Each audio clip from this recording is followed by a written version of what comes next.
Barthélémy Ngom. Aliou Ba est à la technique. Mesdames, Messieurs, bonjour et bienvenue. D'abord, cette information Kafountine, dans le département de Bignona, une dame âgée d'une quarantaine d'années est décédée cette nuit après avoir été effrayée par un kangourou qui aurait été utilisé pour faire respecter le couvre-feu dans la zone. La gendarmerie a ouvert une enquête. Les autorités administratives de la région, elles, ont décidé tout simplement d'interdire l'apparition du kangourou dans la zone jusqu'à nouvel ordre. Je vous l'annonçais, spoliation foncière, déclassement abusif des terres du littoral. Les organisations de défense des droits de l'homme dénoncent et convoquent le référendum de 2016. Une piqûre de rappel aux autorités pour réclamer une loi consacrée à la gestion et à la protection du littoral. Amnesty International, la LSDH, la Ligue sénégalaise des droits humains et la RADDHO réclament un audit de tous les bâtiments implantés sur le littoral et interpellent le procureur de la République pour une ouverture immédiate d'une enquête au fin d'identifier toutes les personnes impliquées dans des actes illégaux d'accaparement des terres du littoral afin qu'elles répondent de leurs actes devant la justice. Sur cette occupation du littoral, justement, le ministre de l'Urbanisme réagit et juge inopportune la sortie de Barthélémy Diaz pour Abdoukarim Fofana, le maire de Mermoz Sacré-Cœur, fait dans la politique politicienne. Il précise que le bradage du littoral est l'œuvre des régimes précédents. On l'écoute avec Oumar Mbow. Je me sens très indigné par les déclarations du maire de Sacré-Cœur Mermoz, M. Barthélémy Diaz, qui quelquefois, peut-être par des tergiversations politiciennes, s'attaque à la délimitation des communes, arrête des chantiers qui sont dans les communes d'autres maires, après s'attaque au siège de l'APR pour dire qu'il n'y a pas eu d'autorisation de construire, maintenant qu'il n'y a pas eu de paiement. Beaucoup de tergiversations politiciennes où on n'arrive même pas aujourd'hui à savoir quel est le but de sa manœuvre. Mais ce que je voudrais dire, c'est que l'État du Sénégal, c'est plus de 60 ans d'existence, depuis 1960. Je pense que l'occupation du littoral ne date pas de 2012. Avant même l'indépendance du Sénégal, il y a une occupation traditionnelle du fait des pêcheurs, du fait de certaines populations qui ont l'habitude de vivre les pieds dans l'eau. Il y a aussi des occupations d'ordre économique, d'intérêt public. Aujourd'hui, qui n'est pas fier d'avoir dans sa ville un hôtel comme le Terre-Roubi, comme le Radisson. Et il y a aussi des occupations privées qui ont fait l'objet d'affectations. Mais de quelle affectation? Ces affectations datent de quand? Quand on parle des mamelles, mais les baux ont été faits quand? Avant 2012. Les autorisations de lotir ont été signées en 2010 par la ville de Dakar. C'était Abdoukarim Fofana, le ministre de l'Urbanisme, qui répondait aux questions de Oumar Mbow. Je vous l'annonçais tantôt, le syndicat des travailleurs de la justice qui charge le ministre, il reproche à Maître Malick Sall son inertie. Depuis son arrivée à la tête du ministère, aucun arrêté concernant leurs acquis n'a été signé. Tout à l'heure, devant la presse, ces travailleurs de la justice ont annoncé une marche pour vendredi prochain. Maître Boun Aya Malik Diop, le secrétaire général du Sud-Just, avec Salimata Aou. Nous allons déposer aujourd'hui une déclaration de marche pour vendredi prochain parce que nous comptons protester et dénoncer l'attitude de M. Malick Sall, ministre de la Justice, qui ne cadre pas avec ses responsabilités de garde des Sceaux, ministre de la Justice. Ce que nous lui reprochons, c'est sa volonté de saboter des acquis qu'il a trouvés clés en main. Nous avons listé ces acquis, ils sont au nombre de 3. Depuis qu'il est là, un an, il n'arrive pas à faire bouger les choses. Il n'arrive pas à matérialiser ces décrets qui ont été déjà signés au bénéfice des travailleurs de la justice. C'est une incapacité qu'on ne saurait tolérer de la part d'un garde des Sceaux. C'est pour cela, après l'avoir sensibilisé au bout d'une année, on s'est rendu compte qu'au-delà même d'une mauvaise volonté, il y a une volonté de saboter ce que nous avons acquis et certainement il va essayer de tromper la religion du gouvernement et la religion du président de la République en lui présentant un argumentaire cousu de fil blanc. Que le président de la République fasse attention parce que aujourd'hui on ne saurait comprendre un rétropédalage de sa part après qu'il nous ait reçus et entendu notre plaidoyer et avoir accéder à nos demandes. Et vous réclamez en quelque sorte son départ? Nous avons relevé son incapacité. Nous avons relevé le fait qu'il ne soit pas à la hauteur des responsabilités d'un garde des Sceaux. Nous avons mis le peuple sénégalais et le président de la République devant ses responsabilités. Pour le moment, nous en tenons à ça. Maître Boun Aya Malik Diop, secrétaire général du Sud-Just, le syndicat des travailleurs de la justice, qui annonce donc une marche pour vendredi prochain. Recrutement dans la fonction publique, c'est ce que réclame en tout cas la 26e promotion des inspecteurs de l'éducation populaire, de la jeunesse et des sports. Une grève de la faim n'est pas écartée, déclare Serigne Bousso, leur porte-parole qui s'est confié à Binta Diallo. En 2017 puis en 2018, le recrutement des inspecteurs de la jeunesse n'a pu être obtenu qu'au bout de plusieurs semaines de grève de la faim. Et il semble aujourd'hui que ça soit devenu un rituel auquel les inspecteurs doivent se plier à chaque fois qu'il est question de faire valoir ce droit légitime obtenu après un concours très sélectif et 2 ans de formation intense. L'autorité que nous avons en face est dans un déni total quand le directeur de cabinet du ministre de la fonction publique affirme tout récemment qu'il n'y a pas de problème en prétextant le circuit de recrutement et puis d'un délai. Je suis bien obligé de lui rappeler tous ces faits et puis d'affirmer qu'en 4 ans, ils ont eu quand même le temps nécessaire pour pouvoir appréhender cette situation. Et puis que le fait, lui rappeler également que notre ministère de tutelle, le ministère de la Jeunesse, a pris dès notre sortie de formation les devants en enclenchant le processus de recrutement. Maintenant, ça fait 10 mois que nous attendons et 10 mois que notre dossier subit un protocole administratif très négligé et léthargique. 10 mois que nous n'avons aucun moyen de subsistance et tout cela devant le manque criard d'effectifs. Nous sommes bien obligés de tirer la sonnette d'alarme et de prévenir les autorités pour ne pas aller à des extrémités comme ce qui s'est passé dans les années précédentes. C'était Serigne Bousso, le porte-parole de la 26e promotion des inspecteurs de l'éducation populaire, de la jeunesse et des sports. Et puis ce bras de fer à la RTS, c'est la section Synpics qui a engagé un combat contre Racine Talla, le directeur général. Les syndicalistes de la RTS reprochent au directeur général donc une gestion clanique des recrutements à l'emporte-pièce, un autoritarisme sans commune mesure. Le chargé des revendications de la section Synpics de la RTS Télévision, Abibou Mbaye, avec Mohamed Ali Mouba. Racine Talla doit arrêter ces pratiques, des pratiques qui consistent à nommer des personnes. On n'est pas contre les nominations, parce que tout travailleur a besoin un jour d'être nommé, d'être promu. Mais nommer une personne a une responsabilité, alors qu'il y a des agents de la RTS qui ont des licences, des maîtrises, des doctorats, et à la place, Racine Talla nomme des agents à des postes de responsabilité, chef de service, chef de département. Ça, je pense que tous les agents de la RTS doivent se lever comme un seul homme pour dire non. À cela s'ajoute le fait que Racine, non seulement, il y a des agents de la RTS, il y a des agents de la RTS qui sont là depuis des années et qui ont besoin d'avancer. Mais également, il y a le fait que Racine Talla recrute au niveau de la RTS des gens qui sont ses proches au niveau de Guédiawaye ou de sa mairie ou de ses proches. L'exemple que je peux prendre et qui est vérifiable, une bonne de Racine Talla est aujourd'hui agent de recette au niveau de la RTS. Un proche de Racine Talla est aujourd'hui chef de département.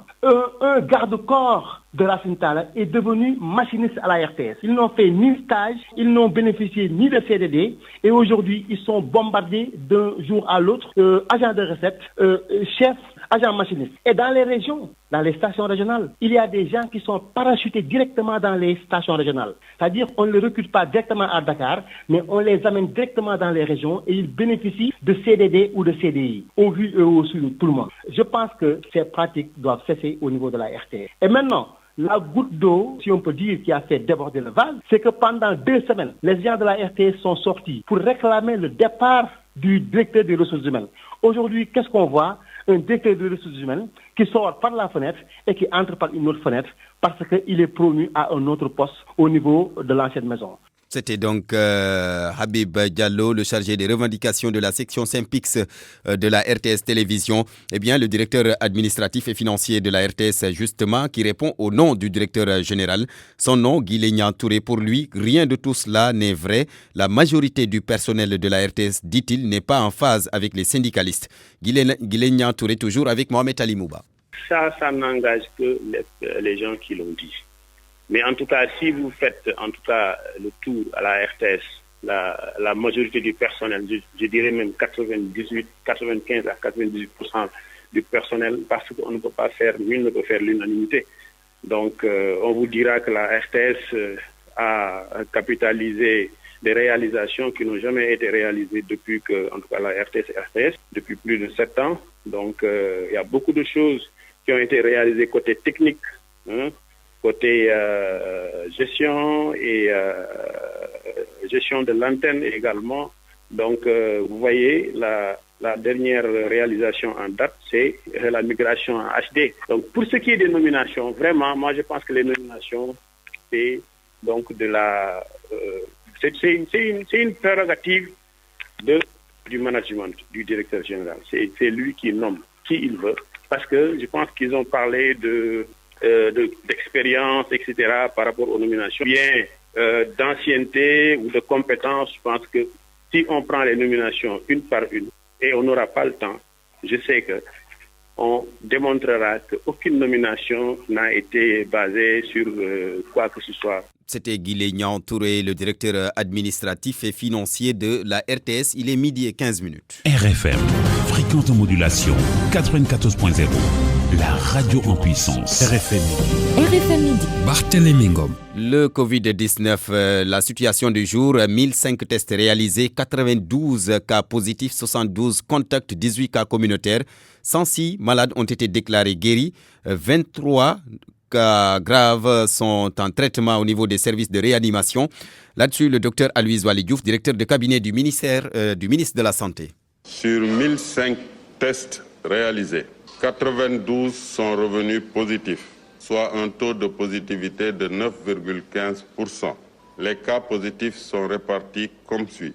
60 cas contacts suivis par nos services. 18 cas issus de la transmission communautaire, répartis entre Guédiawaye 2 cas, Rufisque 3 cas, Mbao 1 cas, Diamaguène 1 cas, Liberté 6 1 cas, Bambilor 1 cas, Kounoune 1 cas, Yarah 1 cas, Malika 1 cas, Diamniadio 1 cas, Kébémer 1 cas et enfin Touba 4 cas.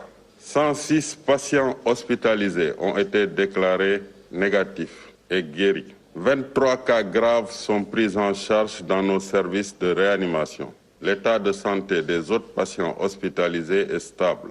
À ce jour, 4851 cas ont été déclarés positifs, dont 3100 guéris, 56 décédés et donc 1694 sous traitement. Le docteur Aloyse Waly Diouf. Et puis, cette crise du Covid-19 qui a sérieusement affecté les postes de santé, les recettes ont considérablement baissé. Du coup, ces postes de santé peinent à faire face à leurs obligations puisque ne voyant plus de malades. Le secrétaire général du SUTSAS, Mbalo Diacham, demande un plan de redressement de ces structures de santé. Il est avec Nafissatou Sila.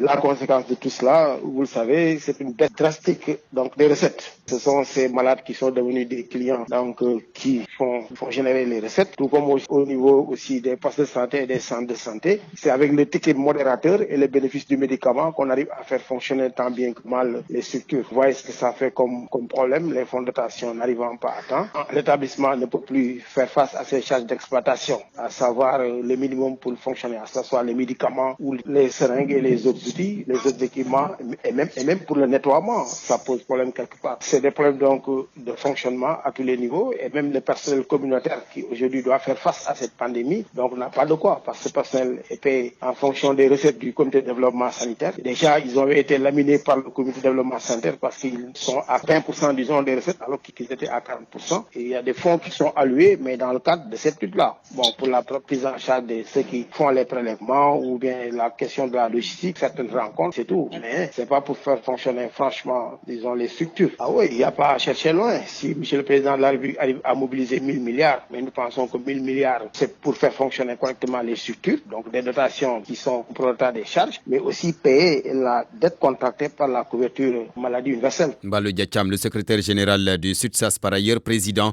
de l'Alliance And Gueusseum, à midi et 19 minutes. Toute autre chose à présent, et je vous l'annonçais d'ailleurs en titre, c'est pour parler de la pénurie d'eau au Sénégal. Elle touche plusieurs localités. Et c'est le cas à Saint-Louis où plusieurs quartiers sont affectés. Une situation que les responsables de Sen'Eau expliquent par la forte demande. Aucune panne, ont-ils tenu à préciser, n'est notée sur le réseau. Mohamed Nabissila. Plusieurs quartiers de Saint-Louis connaissent une pénurie d'eau, une situation qui inquiète la prévention des consommateurs. L'offre est inférieure à la demande. Nous allons vers une période effectivement de grosse chaleur. Déjà, à la fin de l'hiver, nous sommes déjà surexploités. La surcharge, elle est énorme. Il n'y a plus d'eau. Ça risque d'être catastrophique. Nous lançons un appel au gouvernement. Gambi Diagne, le président de cette association de consommateurs, explique que le manque d'eau est un facteur aggravant dans un contexte de coronavirus. Nous savons que la lutte contre le coronavirus passera simplement par la disponibilité en continu et en suffisance qui permettra aux gens de pouvoir utiliser les détergents convenablement. Et si cette situation perdure avec la libération du transport, nous craignons fort qu'ici à Saint-Louis, il y ait une régénérescence de cette maladie, de la COVID-19, pour gêner tout le dispositif qui marchait jusqu'à présent ici à Saint-Louis et qui faisait le succès de la région de Saint-Louis. Du côté de Sen'Eau, les responsables expliquent que les installations fonctionnent normalement et qu'il n'y a aucune panne à leur niveau. La forte demande supérieure à l'offre en cette période de canicule constitue la principale raison de la pénurie d'eau. RFM Saint-Louis, Mohamed Nabissila. Mohamed Nabissila, Tchourkhem, c'est une localité à cheval entre les départements de Diourbel et de Bambey. Là-bas également, les populations sont victimes d'un manque d'eau, une situation qu'elles vivent depuis plusieurs années. Pas que, car à Tchourkhem, il n'y a ni poste de santé, ni électricité. Babacar Diouf, notre correspondant dans la zone, nous fait parvenir le mal-vivre de ces populations de Tchourkhem. C'est un problème qu'ils traînent des années durant. Dans cette bourgade frontière des départements de Diourbel et Bambey, les habitants n'ont pas de source d'eau à mesure d'étancher leur soif. Le seul puits du village ne peut guère satisfaire la demande. Amat Diouf. Nous n'avons ni d'eau, ni électricité. Nous avons soif, monsieur le président. Et il y a 2 ans de cela, que l'eau de notre puits, qui date de plus de 100 ans, est devenue imbuvable. Nous en avons parlé au comité municipal de Ngoï. Mais eux, ils n'ont pas réagi. Ils n'ont pas d'eau. Ces habitants du village de Tchourkhem n'ont ni électricité, encore moins de structures de santé. Ils pensent être les oubliés des programmes de développement de l'État du Sénégal depuis l'indépendance. Ayez un regard pathétique envers les élèves et les étudiants de l'UVS qui peinent à apprendre leurs leçons. Ici, tout est sombre et on a soif. Monsieur le Président, ayez un regard pathétique envers ces habitants avant de parler un Sénégal de tous et pour tous. Monsieur le Président, ayez un regard pathétique envers ses habitants avant de parler un Sénégal émergent. Si on n'a pas obtenu gain de cause d'ici 15 jours, même s'il y a la pluie, ça ne va pas nous empêcher d'aller au champ. On va aller cultiver. Mais nos jours de repos seront traduits en jours de manifestation. Aussi menacent-ils de se faire entendre si dans les prochains jours, leurs doléances ne sont pas satisfaites. Diourbel, RFM, Babacar Diouf. Touba Mbaké, l'ONAS, l'Office national de l'assainissement du Sénégal, vient de lancer le curage des caniveaux. C'est en perspective de l'hivernage. L'opération intervient au moment où le khalife général des Mourides demande à la communauté Baïfal de s'impliquer dans les travaux. Marema Diop. Opération pré-hivernale de l'ONAS, l'Office national de l'assainissement du Sénégal, cure ses réseaux de Touba et Mbaké pour préparer la saison des pluies. Moussa Amadou Gaye, directeur régional de l'ONAS de Diourbel. Nous sommes dans les opérations de curage, de nettoyage, ce qui concerne nos ouvrages de drainage des eaux pluviales. Donc pour le moment, nous avons curé en fonction de pourcentage de la totalité des réseaux. Il n'y a que Mbaké, parce que le réseau est faible, où nous avons curé la totalité des réseaux. Ça concerne uniquement Mbaké. Le constat sur place est que les déchets solides continuent à engorger les branchements. Le directeur régional de sensibiliser les populations. On a beau dire ouvrage de l'ONAS, en réalité, puisque ces ouvrages-là le servent à eux, donc en quelque sorte, ce sont leurs ouvrages. Ils engorgent ces ouvrages-là par leurs déchets solides, par leurs eaux usées, qui ne sont pas appropriées parce que nous sommes en réseau d'eau pluie. Ils seront les premiers à ressentir les effets. Donc, pour leur santé, nous leur conseillons de ne pas y jeter des déchets solides, de ne pas y jeter des eaux usées. Après l'ONAS, la communauté Baïfal va procéder à son tour au curage des ouvrages d'assainissement de Touba. Un digal dans ce sens a été donné par le khalife général des Mourides, Serigne Mountakha Mbacké. Marema Diop, Touba, RFM. RFM. L'actualité internationale. Bienvenue Youssouf Boyan. Merci Barthélémy. La Côte d'Ivoire d'abord qui va répliquer après l'attaque terroriste sur son sol. Une dizaine de forces de l'ordre ont été tuées donc à Kafolo, à la frontière avec le Burkina Faso. Les blessés ont été rapatriés à Abidjan. À l'accueil, le ministre de la Défense qui promet une réponse à la hauteur de l'affront. Ahmed Bakayoko, par ailleurs Premier ministre par intérim. C'est une attaque terroriste. Immédiatement, il y a eu un renfort. Nous sommes en plein ratissage. La seule réponse des États, c'est de faire face. Nous nous organisons pour faire face. On avait des informations sur cette menace des narcotrafiquants et alliés aux terroristes pour avoir un accès à une zone portuaire. La Côte d'Ivoire était effectivement dans la zone de mise. Nous avons pris des dispositions, mais là, nous ferons le point de cette attaque-là et puis renforcer notre présence autour de la frontière.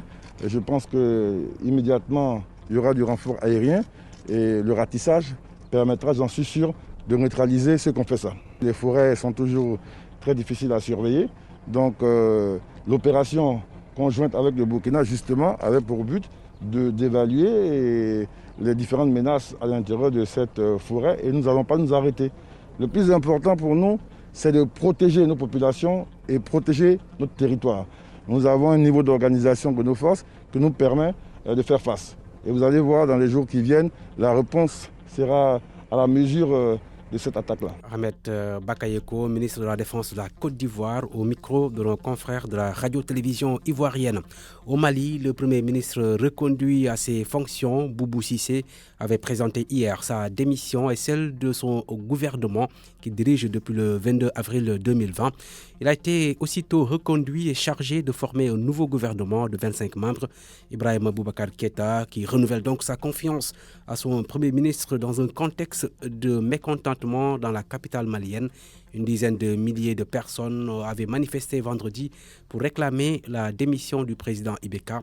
Pour rappel, la majorité présidentielle a remporté les dernières élections législatives au Mali à Barthélémy. Et nous nous rendons au Burundi, Youssouf Boyan, où la Cour constitutionnelle va statuer sur la transition. Elle va accéder à la requête du gouvernement qui veut être édifiée sur la marche à suivre après le décès brutal du président Nkurunziza. On nous signale à Bujumbura des représailles à l'encontre des personnes soupçonnées d'avoir empoisonné le défunt président. Le récit de Anna Rocha. 4 jours après la mort du président en exercice Pierre Nkurunziza, le Burundi vit à nouveau une période d'incertitude. Malgré l'élection du général Évariste Ndayishimiye le 25 mai dernier, le poste est toujours vacant.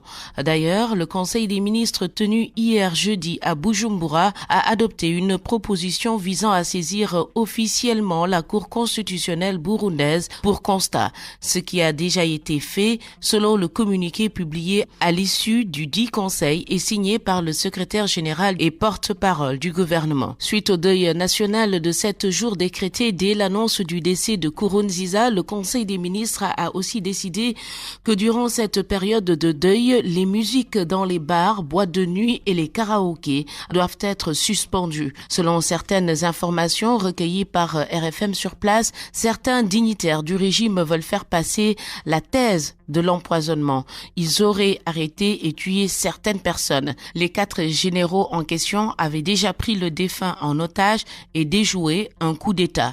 Ils ont fait le maquis avec le général Évariste Ndayishimiye qui bénéficie du soutien de la communauté internationale. Mais la grosse incertitude reste de savoir si ses collègues généraux vont le laisser travailler en toute indépendance. On rappelle que Pierre Nkurunziza devait rester en fonction jusqu'au 20 août prochain. Dana Rocha, Youssouf Boyan, direction maintenant la République démocratique du Congo, où le procureur a requis 20 ans de prison à l'encontre de Vital Kamerhe. Le procès du directeur de cabinet du président de la République de la RDC de 3 de ses co-accusés a été clôturé hier. Le parquet a également demandé la confiscation des fonds bancaires de l'épouse de Vital Kamerhe, sa fille et d'un de ses cousins. Vital Kamerhe est accusé de détournement, blanchiment présumé de plus de 50 millions de dollars. Le jugement sera rendu le 20 juin, a indiqué dans la soirée d'hier le président du tribunal de grande instance, Barthélémy. Merci beaucoup Youssouf Boyan, 12h30. RFM, la radio de toute l'actualité. Coronews à présent, les informations relatives au Covid-19 au Sénégal, en Afrique et à travers le monde, c'est avec Famadion. En Afrique, les contaminations à l'intérieur des communautés, appelées ici au Sénégal cas communautaires, ont désormais lieu dans plus de la moitié des 54 pays du continent. Et selon l'Organisation mondiale de la santé, en 18 jours seulement, plus de 100 000 nouvelles contaminations ont été notées sur le continent. Le nombre de cas confirmés de Covid-19 a ainsi doublé en moins de 20 jours. Une situation qui fait dire à l'OMS, bien que l'Afrique ne représente qu'une petite fraction du nombre global de cas dans le monde, les cas augmentent à un rythme accéléré. Pourtant, plusieurs pays ont annoncé un renforcement des mesures prises contre l'épidémie. C'est le cas en Côte d'Ivoire avec le port du masque obligatoire, des contrôles accrus pour accéder et sortir d'Abidjan, isolé du pays, et la prolongation de la fermeture des frontières jusqu'au 30 juin. Les rassemblements de plus de 50 personnes sont désormais interdits. L'Afrique compte plus de 210 000 cas confirmés de coronavirus pour près de 5 700 morts. Le coronavirus continue de se répandre dans le monde en ce mois de juin, 6 mois après l'apparition du Covid-19 en Chine. Aux États-Unis, le pays du monde le plus mortellement touché par le coronavirus, c'est l'éventualité de l'arrivée d'une deuxième vague qui est redoutée par les observateurs, en particulier par les investisseurs. Le nombre de morts et de cas reste particulièrement élevé. Aux États-Unis, le coronavirus tue en moyenne 800 personnes par jour. Le nombre de décès dus à l'épidémie de coronavirus en Amérique latine et aux Caraïbes a dépassé le seuil des 70 000 morts, dont plus de la moitié au Brésil. En Europe, où les nouvelles hospitalisations et les chiffres des décès sont en chute libre, la Commission européenne va publier dans la semaine ses propositions pour une levée partielle et progressive des restrictions de voyage aux frontières extérieures de l'Union européenne à partir du 1er juillet. La France va maintenir des restrictions de circulation à sa frontière avec l'Espagne jusqu'au 21 juin, en réciprocité de mesures similaires imposées par Madrid. La pandémie a fait plus de 400 000 morts dans le monde depuis son apparition. Près de 7 300 000 cas ont été officiellement diagnostiqués dans 196 pays et territoires. RFM Reportage. Notre série de reportages sur l'hivernage qui commence à s'installer dans quelques localités à l'intérieur du pays. Eh bien aujourd'hui, nous nous rendons à Kolda, précisément dans le bassin de l'Anambé. Là-bas, les paysans s'activent pour disposer de semences et d'intrants. Kolda, je le rappelle, a enregistré cette semaine 33 mm de pluie. Abdoulaye Diallo. La dernière pluie de 33 mm enregistrée le lundi dernier dans le département de Vélingara a fini d'installer l'hivernage dans cette partie de la région de Kolda. Pour ce qui est de la mise en place des semences et des intrants, tout y est, selon Momodou Gano, qui parle au nom des producteurs du bassin de l'Anambé. Dans ma zone de Médina Chérif et dans la zone du bassin de l'Anambé, je peux vous dire que la mise en place des intrants est presque terminée, la mise en place des semences est presque terminée. La Sodagri, qui encadre des producteurs de riz de 5 régions de la zone sud-est du pays, est à cheval entre les récoltes du riz de contre-saison et des préparatifs de la campagne agricole 2020-2021. Et d'ailleurs, leur objectif pour cette campagne en termes de superficie à emblaver est de 225 000 hectares, selon Alpha Bokar Baldé, directeur général de la Sodagri.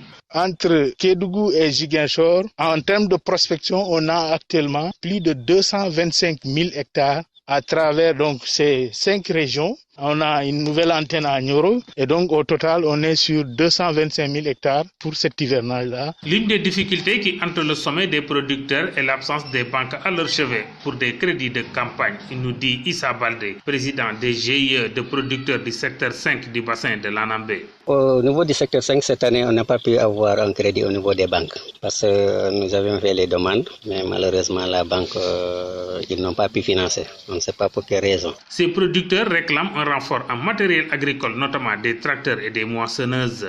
Du bassin de l'Anambé, d'où vous a parlé Abdoulaye Diallo, RFM. RFM, la presse du jour. Mohamed Ali Mouba, bonjour. Bonjour. Procès de l'U2AF, Lamine Diack met le juge sur la piste du fils Massata Diack qu'il traite de voyou.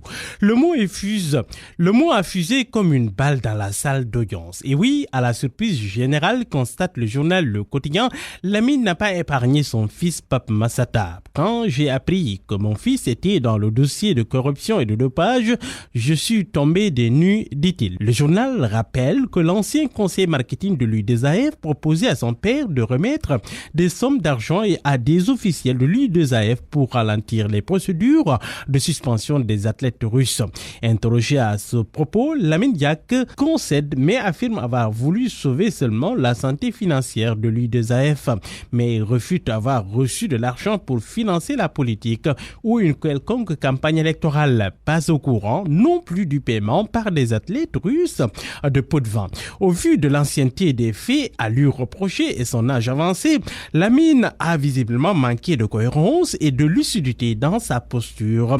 Trouve Vox Populi, qui ne s'offusque pas de la posture du fils dans cette affaire, s'interroge le commentateur du journal Les Échos. Pape Massata Diack, qui laisse seul son père se débattre entre les mains des juges au pays de Marianne, quel dilemme cornélien. Ah, le site de Corneille, ça rappelle, mais pour le confrère, Papa Massata n'a pas semblé se débattre dedans, aller en France ou ne pas y aller. Si pour sauver son vieux père, il s'était rendu un responsable en France pour répondre aux accusations portées sur son dos, jamais Lamine ne l'aurait traité de voyou. Fin de citation. Cet autre coup de sang, cela se passe au niveau du comité force Covid-19. François Ndiaye, la colère d'un général au sujet de la polémique sur l'Hypergum.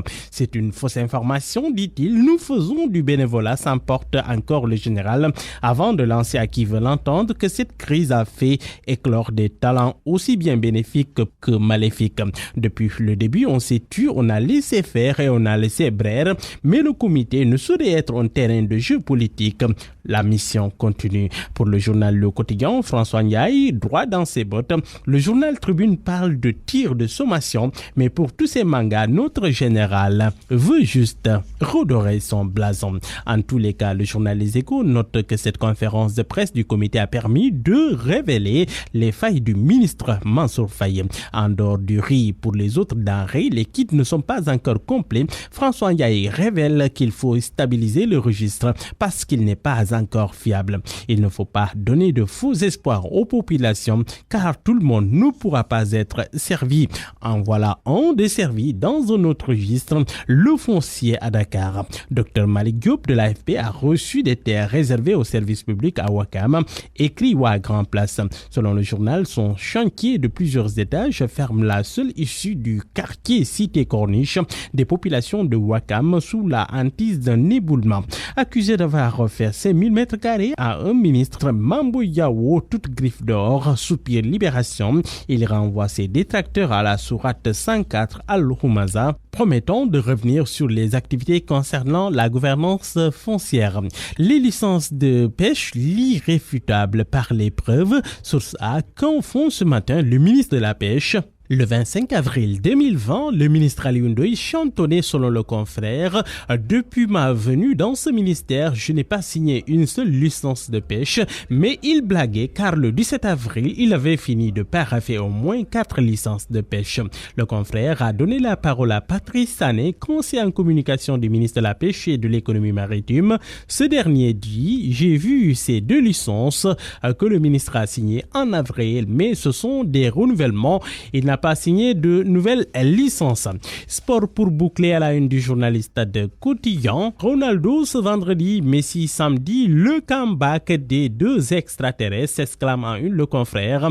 11 ballons d'or sous les yeux des fans de football contre l'AC Milan. Ronaldo vise la finale de la Coupe d'Italie. Messi, quant à lui, à Majorque, est dans la peau du leader. Dans ce lambe, invaincu depuis ses débuts en 2012, qui pour résoudre l'équation Regreg s'interroge en une le journal.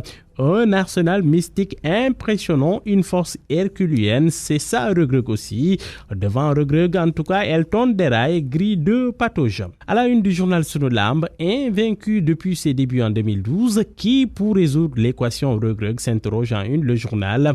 En tout cas, le confrère note qu'il a un arsenal mystique très impressionnant, une force herculienne aussi. Bonne lecture à tous. Parole aux auditeurs. L'actualité, qu'en pensez-vous ?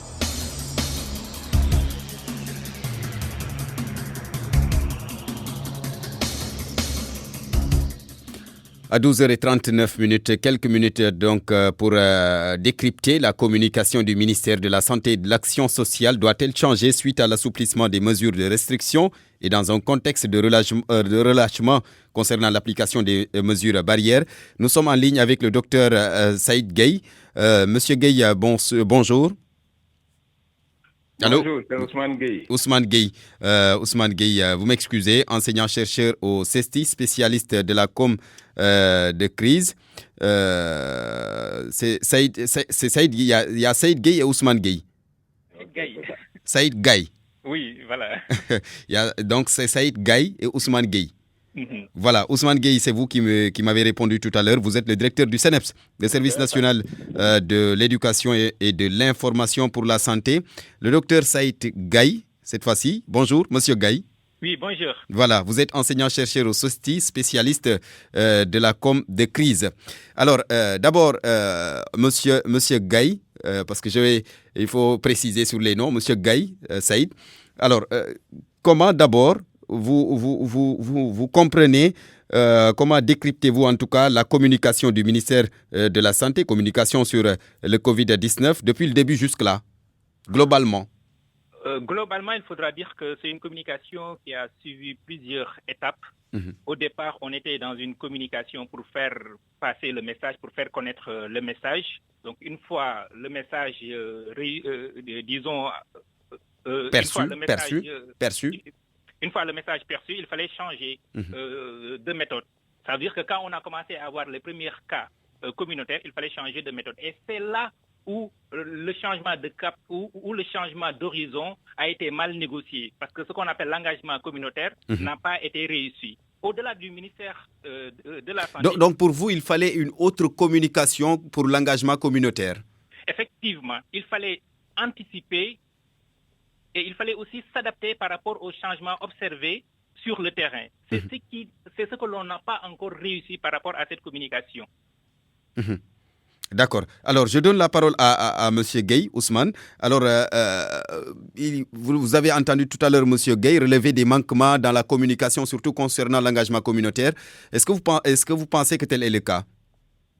Merci beaucoup et permettez-moi d'abord de saluer vos auditeurs et de saluer mon co-débatteur, M. Gueye, mais dire également que, oui, c'est sa perception, mais nous pensons autrement et nous pensons que quand même, la communication du ministère de la Santé, surtout cette communication de masse, s'est fait en fonction vraiment de l'évolution de cette pandémie.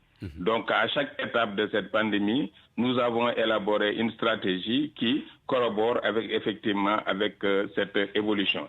Ce qui nous a permis, comme il l'a dit, dans un premier temps, même avant la notification de premier cas au Sénégal, nous avons eu à élaborer des supports et nous avons eu à faire quand même une sensibilisation, surtout au niveau des structures scolaires. Ça, c'était, je vous dis, nos premières affiches sont sorties au mois de février, précisément le 28 février 2020, pour montrer effectivement à la population sénégalaise qu'il y a une maladie qui est là, qui est en train de faire son bonhomme de chemin, qui peut arriver au Sénégal. Et donc, par conséquent, il faudrait connaître cette maladie, mais également, il faudrait avoir des mesures préventives par rapport à cette maladie. Et lorsqu'on a notifié les premiers cas... Oui, mais parce que certains pensent que la communication de sensibilisation doit être normalement différente de celle de la lutte en tant que telle. Mais effectivement, c'est ça que je vous dis. Je vous dis que cette communication, parce que ce que les gens confondent le plus souvent, et je sais que M. Gueye, lui, il ne fait pas cette confusion, c'est l'information que le ministère de la Santé donne en tant qu'institution et la communication de masse en tant que marketing social pour pénétrer la population sénégalaise afin que cette population puisse savoir ce que nous disons, ce que nous voulons, comment faire pour préserver sa santé. Donc vous communiquez, vous vous adressez aux populations tout en tenant compte de l'institution que vous dirigez. Mais c'est fondamental. Vous savez, l'institution, c'est l'information que l'institution donne. Chaque matin, le ministère de la Santé sort pour faire un point de presse, donner l'évolution. Ça, je dis que ça, c'est une information. Et ça, c'est fondamental, il faudrait qu'on le fasse. Mais de l'autre côté, ce que les autres structures qui sont adossées au ministère de la Santé ou bien qui appartiennent au ministère de la Santé et qui doivent pénétrer la population, ils ont une autre stratégie qui est élaborée au sein du Comité national de gestion des épidémies et portée par la commission communication engagement communautaire. Vous savez, depuis si je vous dis que l'engagement communautaire a été intégré dans nos stratégies depuis le début, c'est une raison qui c'est une preuve aujourd'hui si on parle de commission communication engagement communautaire qui a été faite depuis le mois de janvier 2020. Donc pour vous dire que nous évoluons en fonction. Maintenant, toute œuvre humaine n'est pas parfaite. Il s'agit aujourd'hui de voir en fonction de l'évolution, là où le bas blesse ou bien là où il y a des manquements, essayer de renforcer pour progresser. D'accord, essayez de perfectionner certaines choses. Essayez de perfectionner certaines choses. On vous comprend, je reviens à vous tout à l'heure, M. Gueye.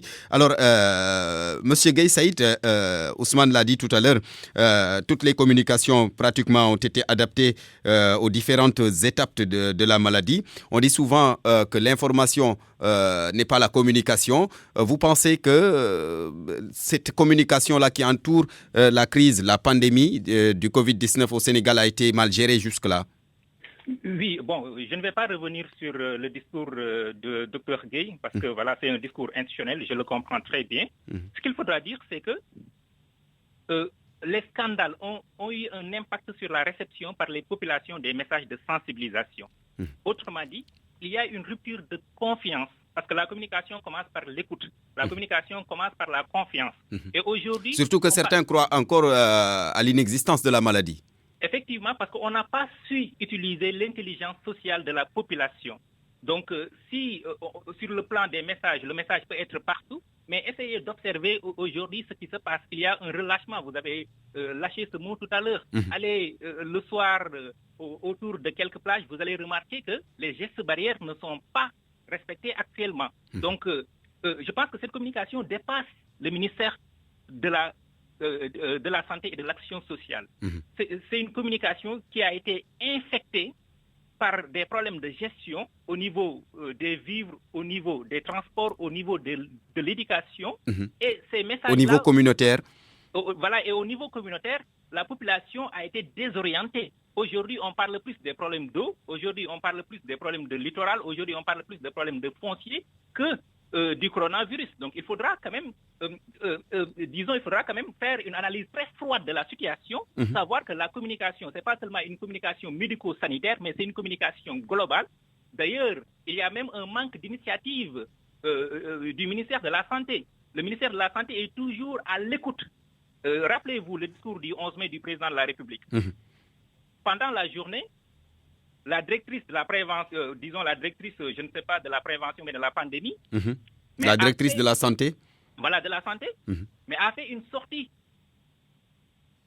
A fait une sortie très rigoureuse et le soir, le discours du président est venu balayer d'un revers de main tout ce qui a été dit. Donc il faudra quand même faire une analyse. Il n'y a pas de coordination dans la stratégie de communication. Il n'y a pas de stratégie. Je ne dirais pas qu'il n'y a pas de coordination, mais quand même, on voit que les messages. Il y a des manquements. Voilà, il y a des manquements à ce niveau-là. D'accord. Alors, Ousmane, est-ce que vous pensez que votre communication est adaptée au contexte actuel? Tout à fait. Vous savez, il y a une chose. Moi, je crois que quand même, les gens doivent raison garder, faire parfois des analyses scientifiques approfondies avant d'avancer certains propos.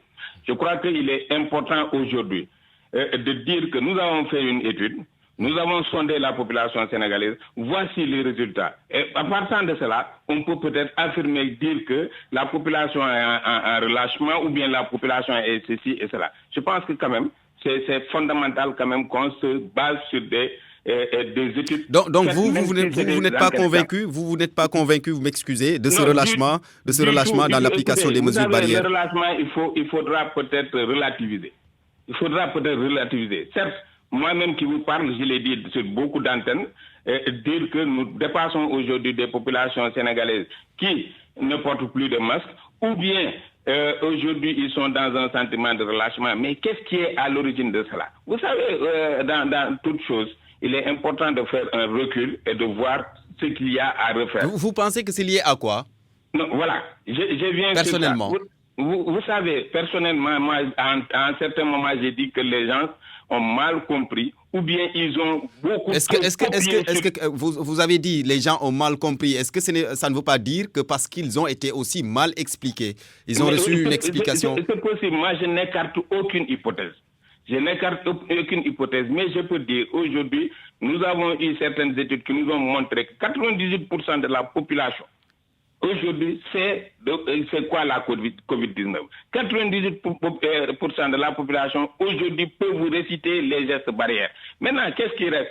C'est l'appropriation de ces gestes barrières, l'appropriation de ces mesures. Je pense que c'est là où on doit quand même faire un travail approfondi pour effectivement amener la population. Maintenant, qu'est-ce qui est lié au relâchement? À un certain moment, vous savez, une population, elle est saturée. À un certain moment, une population qui est enfermée pendant 3 mois, qui n'a pas de dépenses quotidiennes, ainsi de suite. Heureusement que le président de la République a très vite compris cela. Et venir maintenant aider la population, d'abord dans son programme de résilience économique et sociale, mais également par le relâchement, par l'assouplissement de certaines mesures pour permettre aux gens de continuer leur activité économique, mais tout en préservant leur santé, c'est-à-dire le respect des gestes barrières. En tout cas, le constat est là. Depuis l'assouplissement de ces mesures-là, on constate, et ça saute sur les yeux.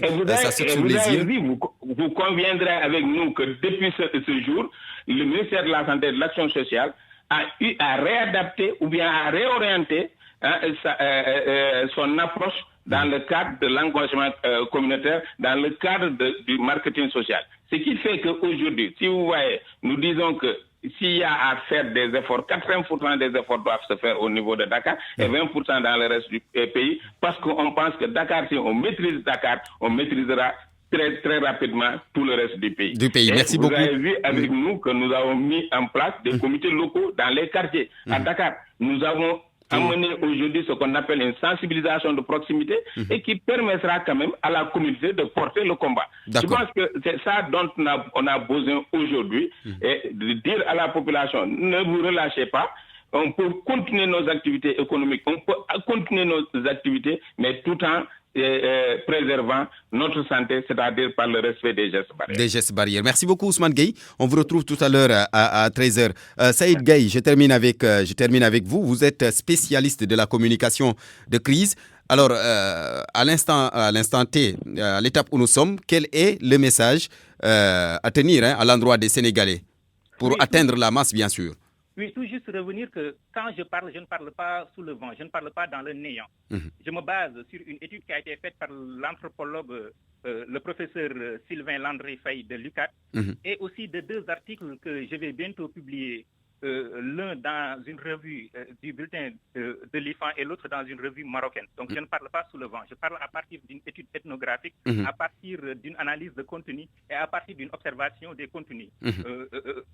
Il y a l'éthique de l'enseignement supérieur qui me dicte, mais aussi quand même il y a ce besoin de service à la communauté. Maintenant, ce qu'il faudra changer pour dépasser cette parenthèse, c'est tout simplement essayer d'anticiper sur les changements des pratiques au quotidien, parce que là, il y a une réouverture des garages, il y a le quotidien reprend.